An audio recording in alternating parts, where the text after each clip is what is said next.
胸前的伤还疼不疼？不疼了，都好了。见到你之后，便什么都好了。秦牧，后知，你怎么样了？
先回青之宫等我，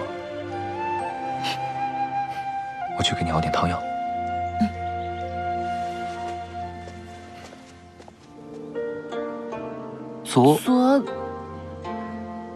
上卿，请说。昨天，哦，我知道你那是权宜之计，是为了救我才说的。你放心，我绝对不是那种胡搅蛮缠之人。二殿下年轻有为，又是天公骄子，自然是要为自己的名声着想。待我和后池回了青池宫，我绝对不会和你有半分的纠缠。可是，你放心，旁人是会议论几日，但时间久了，他们也就忘了。以后你还是可以谈婚论嫁的。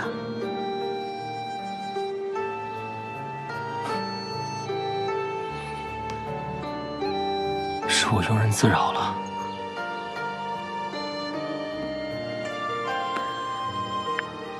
不过，从此之后，我再不会因为景阳迁怒你。